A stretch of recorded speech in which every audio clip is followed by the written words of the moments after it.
dans le prochain épisode de Un si grand soleil.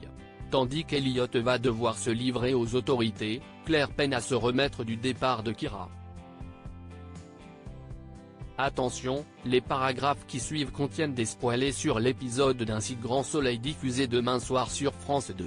Si vous ne voulez rien savoir, ne lisez pas ce qui suit.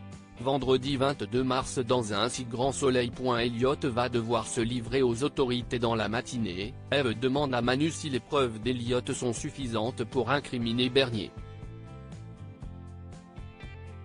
Bien que les documents n'aient aucune valeur juridique, le policier l'espère.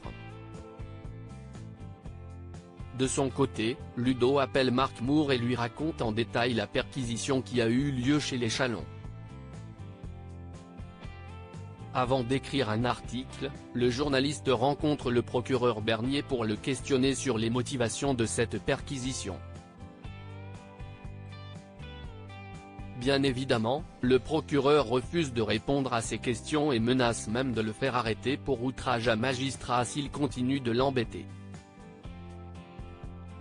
Le procureur appelle ensuite Muriel et lui demande de dire à Elliot qu'il ne lui en veut pas pour le petit incident de la veille. Il lui fait également comprendre que tout peut s'arranger s'il le rappelle rapidement. Tandis que Muriel cherche à savoir si son compagnon a des problèmes, Bernier esquive la question mais insiste pour qu'Elliot lui téléphone vite. Après avoir raccroché, Muriel rapporte à Eve sa discussion avec le procureur. Eve lui apprend alors qu'Elliot a refusé de fabriquer de fausses preuves pour le compte de Bernier et qu'il fait tout pour le faire tomber. Muriel comprend donc que le père de son fils risque la prison et s'inquiète. Pour Eve, son fils a fait le bon choix. Au tribunal, Michel Picard, le procureur adjoint, fait le point sur les enquêtes en cours avec la juge Alphand. Ces derniers évoquent rapidement l'article paru dans le Midi Libre sur la perquisition des Chalons et le comportement étrange du procureur Bernier. Peu après, la discussion est interrompue par un appel du commissaire Becker qui prie procureur Picard de passer à son bureau pour une affaire délicate.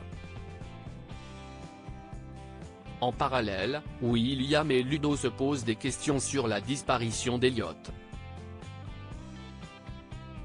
Elodie, qui vient d'avoir Élise au téléphone, l'informe alors que le jeune homme n'était pas sorti de prison comme il l'avait dit mais qu'il était en cavale. Regrettant de l'avoir laissé s'installer à la ferme, Ludo se dit certain qu'il prépare quelque chose. La nuit tombée, Manu et le commissaire Becker font écouter l'enregistrement d'Elliot au procureur Picard. Si ce n'est pas la première fois qu'un malfrat tente de piéger un magistrat, le procureur Picard reconnaît que les propos de son confrère restent troublants. Selon lui, si les faits sont avérés, c'est très grave. Mais avant de prévenir la chancellerie, Picard a besoin qu'Elliot vienne témoigner en personne, ce qui signifie que le fils d'Eve va devoir se constituer prisonnier. Claire peine à se remettre du départ de Kira. Claire est très affectée par le départ de Kira. Et même si cela fait uniquement une journée que la jeune femme est partie dans son nouveau lycée, l'infirmière peine à retenir ses larmes. Florent tente alors de lui remonter le moral. Claire appelle ensuite Elisabeth pour lui confier combien elle a du mal à gérer le départ de Kira. Bien que sa fille ait l'air très heureuse dans son nouveau lycée, l'infirmière trouve que son départ était un peu brutal. Elisabeth lui fait donc comprendre que c'est tout à fait normal car une page se tourne pour toute la famille.